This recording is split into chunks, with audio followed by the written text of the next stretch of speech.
Assalamualaikum warahmatullahi wabarakatuh. Welcome back to Ulimeza Darahman channel. Kali ini kita akan ngebahas soal bareng Kak Uli, lanjutan dari pembahasan tryout dari Bimbel Jagoan SKD kemarin ya adik-adik. Nah di part 3 ini kakak akan kasih di kolom deskripsi nanti link full soal dan pembahasan untuk tryout ini ya adik-adik. So jangan di skip ya videonya, let's check it out. Oke, soal nomor 21. Perhatikan pernyataan berikut ini. Yang pertama, mengutamakan kepentingan rakyat dalam setiap keputusan yang dibuat. Kedua, nilai-nilai keadilan sosial, demokrasi, persatuan, dan kemanusiaan bersumber pada Tuhan Yang Maha Esa. 3. Melaksanakan keadilan sosial dan penentuan prioritas kerakyatan berdasarkan konsep mempertahankan persatuan. Dan yang keempat, dalam pencapaian tujuan keadilan menggunakan pendekatan kemanusiaan yang adil dan beradab. Nah, pertanyaannya yaitu, pernyataan-pernyataan di atas merupakan pemahaman Pancasila dan implementasinya sebagai paradigma pembangunan di bidang A. Ekonomi, B. Politik, C. Sosial, D. Budaya, atau E. Hukum. Nah, jawaban yang tepat adalah B ya adik-adik, yaitu di bidang politik. Nah, Pancasila dan implementasinya sebagai paradigma pembangunan di bidang politik yaitu ada 5 ya. Yang pertama, penerapan dan pelaksanaan keadilan sosial. Yang kedua, mementingkan kepentingan rakyat atau demokrasi dalam pengambilan keputusan. Yang ketiga, melaksanakan keadilan sosial dan penentuan otoritas kerakyatan. Yang keempat, untuk mencapai keadilan yang merata. Dan yang kelima, nilai-nilai keadilan sosial, demokrasi, persatuan, dan kemanusiaan tersebut bersumber pada nilai ketuhanan yang Maha Esa. Nah, soal nomor 22.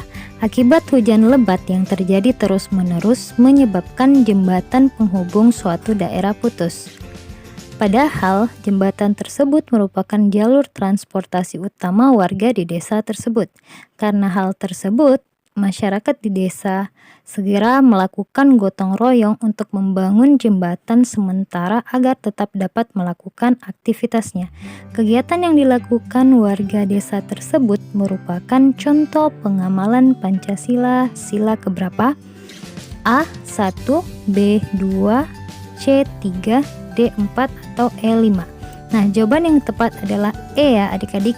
Kata kuncinya yaitu melakukan gotong royong untuk membangun jembatan sementara agar tetap dapat melakukan aktivitas. Nah, hal tersebut merupakan bentuk menjaga keseimbangan hak dan kewajiban serta kerja keras yang tertuang dalam sila kelima ya adik-adik.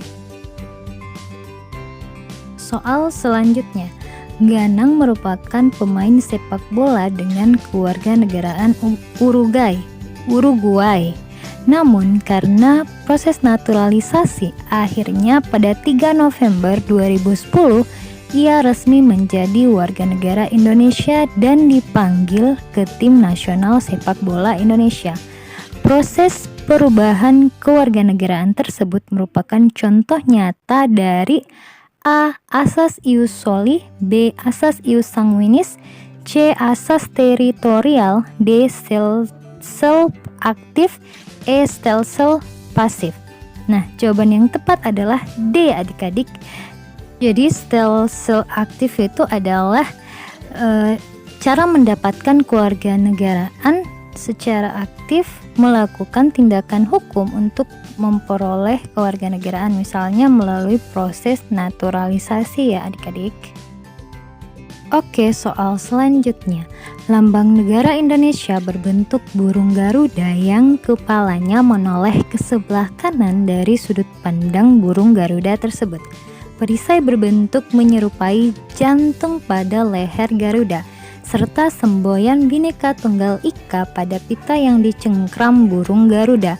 Lambang ini dirancang oleh Sultan Hamid II yang penyempurnaannya dilakukan oleh A. Sultan Hamid I, B. Muhammad Yamin, C. Insinyur Soekarno, D. Sayuti Melik, E. Ahmad Subarjo. Jadi jawaban yang tepat adalah C ya adik-adik. Yang menyempurnakan rancangan tersebut adalah Insinyur Soekarno. Oke, next soal 25. Deretan kata di bawah ini yang seluruhnya merupakan kata tidak baku adalah A. Seksama, sekedar, lembab, nasihat. B. Lubang, film, zaman ijazah. C. Ekstrim, kompleks, otomotif, telur. D. Metode, motivasi, aktivitas, analisis. Atau E. Tentram, sejahtera, kwitansi, teknik. Nah, kata tidak baku adalah kata yang tidak sesuai dengan ejaan KBBI ya adik-adik. So, jawaban yang tepat adalah A. Kata seksama harusnya ditulis saksama, kata sekedar harusnya ditulis sekadar, kata lembab harusnya ditulis lembab, kata nasihat harusnya ditulis nasihat. Next, keberagaman suku, agama, ras, dan antar golongan tidak akan terlepas dari kesatuan NKRI. Bahkan bentuk negara kesatuan dikukuhkan dalam konstitusi dan tidak dapat diubah sebab bangsa Indonesia merasa A. paling tinggi derajatnya, B. merasa kaya akan budaya nasional, C. memiliki kesamaan visi, D. dapat hidup sendiri, atau E. mampu memenuhi kebutuhannya. Nah, jawaban yang tepat adalah C adik-adik. Visi masyarakat multikultural yang beraneka ragam di Indonesia tidak akan dapat dipisahkan sebab memiliki satu visi yang tertuang dalam Pancasila. Salah satunya adalah Persatuan Indonesia. Soal nomor 27, prinsip Bhinneka Tunggal Ika yaitu asas yang mengakui adanya kemajemukan bangsa dilihat dari segi agama, keyakinan, suku bangsa, adat budaya, keadaan daerah, dan ras. Beberapa cara menyikapi kemajemukan diantaranya adalah kecuali A. Kemajemukan dihormati dan dihargai serta didudukkan dalam suatu prinsip yang dapat mengikat keanekaragaman tersebut dalam kesatuan yang kokoh. B. Kemajemukan bukan dikembangkan dan didorong menjadi faktor pemecah bangsa, tetapi kekuatan yang dimiliki oleh masing-masing komponen bangsa. C. Kemajemukan diikat secara sinergi menjadi kekuatan yang luar biasa untuk dimanfaatkan dalam menghadapi segala tantangan dan persoalan bangsa. D. Kemajemukan tidak harus dilandasi dengan paham inklusif di dalam masyarakat yang majemuk. Atau E. Kemajemukan merupakan suatu kekayaan yang harus dipelihara dan dihargai keberadaannya dan dipandang secara inklusi. Oke, jawaban yang tepat adalah D adik-adik. Karena yang ditanyakan adalah kecuali, maka kemajemukan tidak harus dilandasi dengan paham inklusif di dalam masyarakat yang majemuk. Sedangkan kita tahu paham inklusif itu harus ada ya di dalam masyarakat majemuk ya adik-adik. Oke, nomor 28. Semangat nasionalisme kaum terpelajar dalam membangun pendidikan skala nasional pada masa pergerakan kemerdekaan didasarkan pada A. Lulusan pendidikan tidak dapat diprediksi. B. Masyarakat pribumi belum tertarik terhadap pendidikan. C. Kolonial Belanda membatasi kesempatan pribumi untuk terpelajar. D. Pendidikan kolonial tidak tergantung pada masyarakat pribumi. E. Corak pendidikan nasional berlatar belakang barat dan terbatas. Nah, jawaban yang tepat adalah E adik-adik.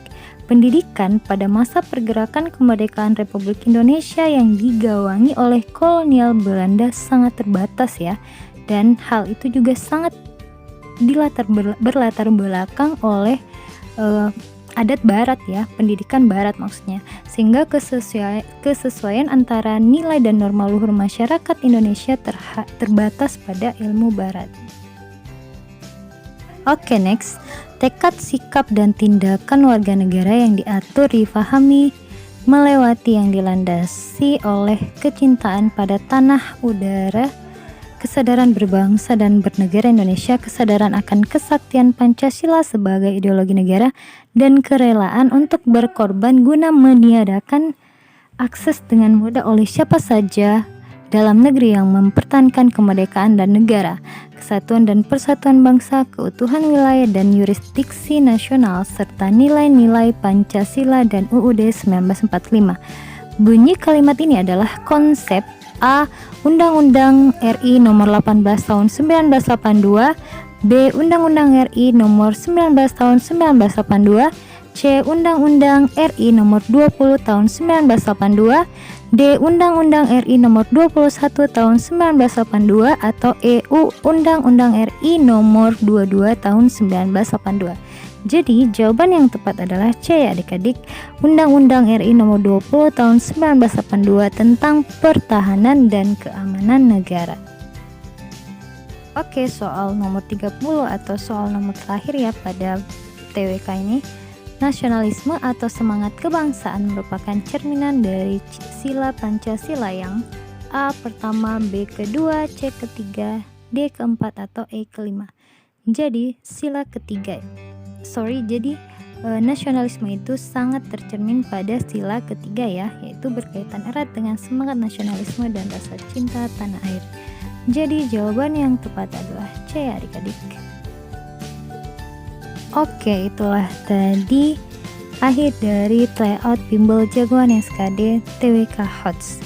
Nah, kalau misalnya ada yang mau ditanyakan, silakan ketik pada kolom komentar di bawah ya adik-adik. So, selamat menonton, semoga bermanfaat. Terima kasih. Jangan lupa like, comment, dan subscribe. Assalamualaikum warahmatullahi wabarakatuh.